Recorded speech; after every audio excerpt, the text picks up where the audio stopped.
So வணக்கம் நண்பர்களே, இந்த வீடியோ வந்து பார்த்தீங்க அப்படின்னா நம்ம அவெனிஸ் 125 ஆக்சுவலாக இது சுசுகி. ஸோ இந்த 2025 மாடல் புது கலர் அப்டேட் தாங்க இது.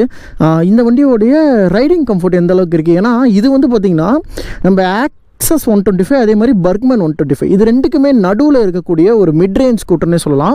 அட் த சேம் டைம் இதோட ஸ்போர்ட்டினஸ்மே ரொம்பவே நல்லா இருக்குங்க. இந்த ஸ்கூட்டர் மட்டும் ஓட்டுறதுக்குமே அந்த டியோவோட ஃபீல் இருக்கும், இந்த ரைடிங்கோட குவாலிட்டி நல்லாயிருக்கும். அண்ட் இது வந்து அந்த கலர்ஸுமே வந்து பார்த்திங்கன்னா புதுசாக வந்து டிசைன் பண்ணி கொஞ்சம் நல்லா நீட்டாக பண்ணியிருப்பாங்க. அட் த சேம் டைம் இதில் வந்து யூஸ் பண்ணியிருக்கக்கூடிய அந்த டிஜிட்டல் கன்சோல் அப்படிங்கிறது நமக்கு வந்துட்டு இப்போ இந்த எஸ்எஃப்லாம் இருக்குல்ல, SX250 ஜிக்ஸரில் இருக்கக்கூடிய SX250 அந்த V-Stormல யூஸ் பண்ணியிருக்கூடியது, அந்த பைக்கில் இருக்கக்கூடிய அதே கனெக்டிவிட்டி ஃபீச்சர்ஸ் தான் இதுலேயும் வந்து யூஸ் பண்ணியிருக்காங்க. ஃப்ரண்ட்டில் வந்து டிஸ்க் பிரேக், ரியரில் ட்ரம் பிரேக், ஃப்ரண்ட்டில் 12 inches, ரியரில் 10 inches. ஸோ உங்களுக்கு வந்துட்டு டெலஸ்கோபிக் சஸ்பென்ஷன், ரியரில் coil spring, single side suspension வந்து யூஸ் பண்ணியிருப்பாங்க. At the same time side stand cut off இருக்கும். சைட் ஸ்டாண்ட் இருக்கும்போது வண்டி வந்து ஸ்டார்ட் ஆகாது. என்ஜின் கில் ஸ்விட்ச் வந்து இருக்கும். டேங்கோட கெப்பாசிட்டின்னு பார்க்குறப்ப 5 liters உங்களுக்கு capacity. At the same time mileage அப்படின்னு பார்க்குறப்ப இது ஒரு 55 வந்து உங்களுக்கு ஆவரேஜாக கிடைக்குங்க. ஸோ உள்ள இதில் வந்து ப்ளூடூத் அந்த பேரிங் சிஸ்டம் இருக்குது.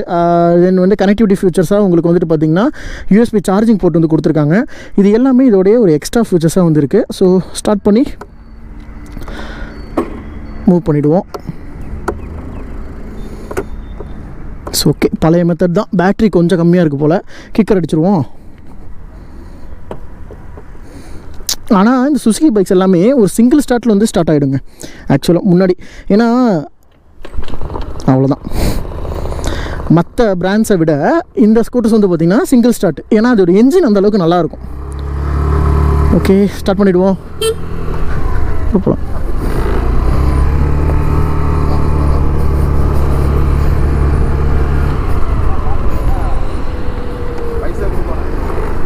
இந்த ரைடிங் கம்ஃபர்ட்டுங்க, ஒரு பெரிய பைக் ஓட்டக்கூடிய அந்த ஃபீல் இதில் ஈஸியாகவே கிடைக்குது.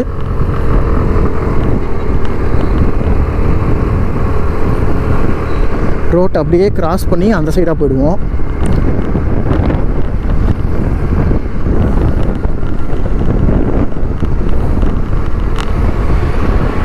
ஏன்னா அந்த பர்க்மன் இருக்கு இல்லையா, சுசுகி பர்க்மன் 125 அதுவுமே கிட்டத்தட்ட அந்த லுக்ஸ் வைஸ் பார்த்தீங்கன்னா இந்த வண்டி மாதிரியே தான் இருக்கும்.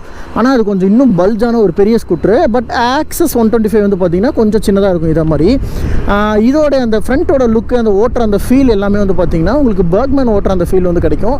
அட் த சேம் டைம் அந்த ரைடிங் குவாலிட்டி அப்படின்னு பார்க்குறப்போ இந்த ஸ்கூட்டருக்குன்னு தனித்துவமாக ஒரு ஏரோடைனமிக் டிசைன் சொல்லுவோம் இல்லையா, அந்த மாதிரி டிசைனிங் வந்து பண்ணியிருக்காங்க.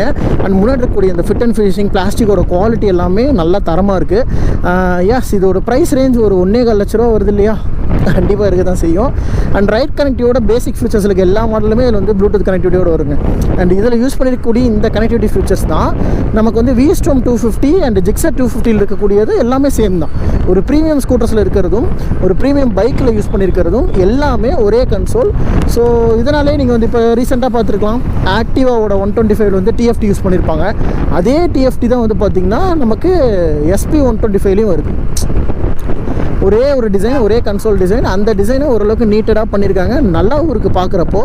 பிரேக்ஸோட குவாலிட்டின்னு பார்க்குறப்போ இது வந்து synchronised braking system. Rear brake apply பண்ணால் உங்களுக்கு ஃப்ரண்ட் பிரேக்கும் சேர்ந்து அப்ளை ஆகும். அதுவும் இல்லாமல் ஃப்ரண்ட்டில் வந்து டிஸ்க் பிரேக்ஸ் யூஸ் பண்ணியிருக்காங்க. ஸோ என்ஜின் வந்து ரொம்ப காமான ஒரு என்ஜின், நல்ல ஒரே பொறுமையாக ஒரு டீசெண்டாக போகக்கூடியது. அண்ட் பிரேக்குமே உங்களுக்கு வந்து பார்த்திங்கன்னா ஓரளவுக்கு நல்லாவே இருக்கும். ஸ்கூட்டர் டைப்பில் கொஞ்சம் பல்காக இருக்க ஆள், இல்லை காலேஜ் ஸ்டூடெண்ட்டு, ஒரு காலேஜ் பர்பஸ்க்கும் நீங்கள் பார்க்குறீங்க, அட் த சேம் டைம் வீட்டுக்குமே வந்துட்டு யூஸ் பண்ணிக்கிற மாதிரி ஒரு ஸ்கூட்டர் வேணும். டிசைன் நல்லா ஸ்போர்ட்டிவாக இருந்தாலும் மைலேஜ் நல்லா வரணும், அந்த ஒரு கன்சர்ன் மனசில் இருக்குது அப்படின்னா நீங்கள் இந்த வண்டி வந்து சூஸ் பண்ணலாம். யூஸ்வலி நிறைய பேர் வந்து ஆக்சஸ் 125 வந்து சூஸ் பண்ணிட்டு போயிடுவாங்க. அவனேஷ் வந்து அந்த டிசைன் பிடிச்சிருக்கவங்க மட்டும்தான் வந்து சூஸ் பண்ணுவாங்க. பட் ஏன்னா ஆக்சஸில் இந்த அளவுக்கு வந்து ஒரு கன்சோல் டைப் வந்து இருக்காது, அது ஒரு பேசிக் டைப் தான். ஆனால் அவனேஷ் அப்படி கிடையாது. உங்களுக்கு ஸ்ட்ரைட் ஃபார்வர்டு அந்த V-Stormல யூஸ் பண்ணியிருக்க அதே கன்சோல் அப்படியே இதில் வந்து யூஸ் பண்ணியிருப்பாங்க. அந்த நேவிகேஷன்ஸ்லாம் அவ்வளோ அக்யூரேட்டாக இருக்கும். கூகுள் மேப் அளவுக்கு இதுக்கு ஈக்குவலாக வந்து கொடுத்துருக்காங்கன்னே நீங்கள் சொல்லலாம். அந்த ப்ளூடூத்தை வச்சுமே இது ஈஸியாக சென்ஸ் பண்ணிடும். இவ்வளோ தூரம், இவ்வளோ டிஸ்டன்ஸில் நீங்கள் வந்து ட்ரைனிங் எடுக்கணும், இவ்வளோ டிஸ்டன்ஸில் நீங்கள் வந்து ரைட்டு லெஃப்ட்டில் எடுக்கணும், அந்த இது எல்லாத்தையுமே இது பக்காவாக மேனேஜ் பண்ணி கொடுக்கும். ஸோ அதனாலேயே இந்த ப்ளூடூத் பேரிங் வந்து பார்த்திங்கன்னா அவ்வளோ ஒரு நல்ல கன்சோலாக நான் பார்க்குறேன். ஸோ மற்றபடி brakes and qualities and tyres எல்லாமே பார்க்கும்போது ஃப்ரண்ட்டில் வந்துட்டு ஒரு 12 inches டயர்ஸ் வந்து யூஸ் பண்ணுவீங்க. MRF தான் 90/100. ரியர்லேயும் அதே மாதிரி 90/100 செக்ஷன் டயருக்கு MRF டயர்ஸ் தான் யூஸ் பண்ணியிருக்காங்க. ஸோ உங்களுக்கு டயர்ஸோட குவாலிட்டி அதெல்லாம் பார்க்கும்போது MRF டயர்ஸ் ஆஸ் யூஷுவல் நீங்கள் மார்க்கெட்டில் என்ன வாங்குறீங்களோ அதே தாங்க. ஸோ பிரேக்கிங்கோட குவாலிட்டின்னு பார்க்குறப்ப ஃப்ரண்ட் பிரேக் நல்லா இருக்குது, ரியர் வந்து ட்ரம் யூஸ் பண்ணியிருக்கனால எனக்கு அந்த லிட்டில் பிட்டு அந்த கொஞ்சம் என்ன சொல்கிறது, லைட்டாக அந்த இழுக்கும் பார்த்தீங்களா, அந்த மாதிரியான ஒரு ஃபீல் வந்து வருது, கண்டிப்பாக வருது. சஸ்பென்ஷன்ஸோட குவாலிட்டின்னு பார்க்குறப்போ ரொம்ப சாஃப்டான சஸ்பென்ஷன்ஸ் இல்லை, கொஞ்சம் ஹார்டான சைடு தான் கொடுத்துருக்காங்க. அட் த சேம் டைம் ஃப்ரண்ட்டில் டெலஸ்கோபிக்ஸ், ரியரில் வந்து பார்த்திங்கன்னா ஒரு சிங்கிள் சைடு மட்டும் இருக்கக்கூடிய ஒரு காயில் ஸ்ப்ரிங் சஸ்பென்ஷன் வந்து யூஸ் பண்ணியிருக்காங்க. ஸோ இதனாலே உங்களுக்கு ரைட் பண்ணும்போதுமே அந்த கான்ஃபிடென்ஸ் கொஞ்சம் ஸ்டிஃபாக தான் இருக்குது. ரோட்ஸில் சூப்பர், பட் கொஞ்சம் ஆஃப் ரோடுங்கிறப்போ நீங்கள் அந்த பம்பியை வந்து ஃபீல் பண்ணுவீங்க, கண்டிப்பாக இந்த வண்டியில் ஃபீல் பண்ணுவீங்க. ஆனால் லெக் ரூம் நானே கிட்டத்தட்ட ஒரு 5'10" to 5'11" இருப்பேங்க ஹைட்டு. என்னோடய முட்டிக்குமே இந்த முட்டிக்கு ஒரு 1/2 அடி கேப் இருக்குது, அந்த ஃபைபருக்கும் என் முட்டிக்கும். ஸோ அந்த அளவுக்கு வந்து பார்த்திங்கன்னா ஒரு நல்ல டிஸ்டன்ஸ் கொடுத்துருக்காங்க, நல்லாவும் இருக்குது. ஸோ நீங்கள் காலை வச்சுலாம் ஓட்டும்போது உங்களுக்கு இது பக்காவாக தான் இருக்கும். ரொம்ப டாலாக இருக்கக்கூடிய பீப்புள்ஸ் கூட இது கம்ஃபர்டபுளாக இருக்கும். நீங்கள் குண்டாக இருக்கீங்க அப்படின்னா கூட உங்களுக்கு இந்த வண்டி வந்து ஒரு கம்ஃபர்டபுளாக தான் இருக்குது. ஏன்னா எந்த ஒரு இதுலேயும் நான் வந்து ட்ராபேக்ஸாக பார்க்கல, நல்லா தான் வந்து பண்ணியிருக்காங்க, நல்லாவும் இருக்குது அதை பார்க்குறப்பையும். அந்த ரைடிங் ஃபீலை நான் சொல்கிறேன். 2 பேர் தாராளமாக போகலாம், 3 பேர் ஒல்லியாக இருந்தால் போகலாம். ஃபேமிலி சைடில் பார்க்கும்போது ஒரு ஸ்போர்ட்ஸ் கலந்த ஒரு லைட்டாக ஃபன் இருக்க மாதிரியான ஒரு ஸ்கூட்டர் ட்ரை பண்ணுறீங்கன்னா நீங்கள் இந்த ஸ்கூட்டர் வந்து எதிர்பார்க்கலாங்க. இதோட ஃபேஸ் ஸ்ட்ரக்சர் பார்க்குறதுக்கு ஒரு அனிமல் மாதிரியே இருக்கும். அது நிறைய பேர் கலாய்க்கவும் செய்கிறாங்க. எஸ், டிசைன் இஸ் சப்ஜெக்டிவ், நிறைய பேருக்கு பிடிக்கலாம், பிடிக்காமையும் இருக்கலாம். இந்த டிசைனுக்கு வந்து பார்த்திங்கன்னா இந்த வருஷத்தோட மிடில் எண்டுக்கு அப்புறமேட்டு ஒரு அப்டேட் வரதா சொல்லியிருக்காங்க. ஆனால் அந்த அப்டேட்டும் கன்ஃபார்மாக வருமா அப்படிங்கிறது கொஞ்சம் சந்தேகம் தான். பட் ஆனால் அப்டேட்ஸ் வருதுங்க. மேபி அது ஒரு கலர் டிஸ்பிளேவாக வரலாம், இல்லை நெகட்டிவ் பேஸ்டு டிஸ்பிளேவாக வரலாம். ஏன்னா ஃபாரின் மார்க்கெட்டில் இந்த மாதிரியான ஸ்கூட்டர்ஸ்க்கு எல்லாத்துக்குமே வந்து சுசுக்கியே இதே வண்டி தான் நெகட்டிவ் பேஸ்டு கன்சோல் வந்து கொடுத்துட்ருக்காங்க. ஆனால் நம்ம வண்டியில் மட்டும்தான் எல்சிடி. என்ன கேட்டால் நெகட்டிவ்க்கு இதுவே நல்லா இருக்குது, அதை மாற்றி சொதப்பாமல் இருந்தால் சரி. அந்த ஸ்மூத்னஸ் நல்லா ஃபீல் ஆகுது ஹேண்ட்ஸில், நல்ல ஒரு இது இருக்குது. ஆனால் ரோட் ப்ரெசன்ஸ்ன்னு பார்க்குறப்போ இந்த வண்டிக்கு ஆக்சஸ்க்கு இருக்கக்கூடிய ஆக்சஸ் 125 இருக்கக்கூடிய ஒரு மாஸ் வந்து இதுக்கு வந்து கிடையாது. இதுக்கும் சரி பர்க்மேனுக்கு கூட ஓரளவுக்கு ஒரு பீப்புள் பாப்புலேஷன் இருக்குங்க. ஆனால் அவினேஸ்க்கு அந்தளவுக்கு வந்து இருந்த மாதிரி எனக்கு தெரியல. ஏன்னா ஆக்சஸ் வந்து உங்களுக்கு அது ஒரு கிளாசிக் டிசைனில் கொண்டு வந்துட்டாங்க, எல்லாருக்குமே அது பிடிச்சிருக்கு. ஒரு ஃபேமிலி ஸ்கூட்டராக ஆடியன்ஸ் பார்க்கும்போது அந்த 125cc அதோட அந்த ஃப்ரேம் டைப்புக்கு அது நல்லாயிருக்கு. ஸோ அப்படி நான் சொல்ல வரேன். பட் ஓகே தான், நல்லா தான் பண்ணியிருக்காங்க, என்னை பொறுத்த வரைக்கும் ஒரு நல்லா பண்ணியிருக்காங்க.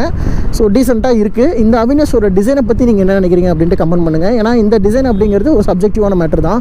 மோஸ்ட்லி நிறைய பேருக்கு பிடிக்கலாம், அண்ட் கொஞ்சம் பேருக்கு பிடிக்காமையும் போகலாம். ஸோ நீங்கள் என்ன நினைக்கிறீங்க அப்படின்ட்டு கமெண்ட் பண்ணுங்கள். இதோட மைலேஜ்னு பார்க்குறப்போ ஒரு 55 ஆவரேஜாக உங்களுக்கு 55லேருந்து 60 வரைக்கும் கிடைக்குதுன்னு நிறைய பேர் கஸ்டமரே சொல்கிறாங்க. ஏன்னா இந்த வண்டியோட என்ஜின் தான் வந்து பார்த்திங்கன்னா உங்களுக்கு ஆக்சஸ் 125 இருக்கிற என்ஜின். ரெண்டுமே வந்து உங்களுக்கு லிட்டரலி ஒரே என்ஜின் தான். ஸோ இதில் வந்து எந்த ஒரு அந்த என்ஜின் டைப்பில் எந்த ஒரு மாற்றங்களும் கிடையாது, எல்லாமே சேம் டைப் ஆஃப் என்ஜின்ஸ்.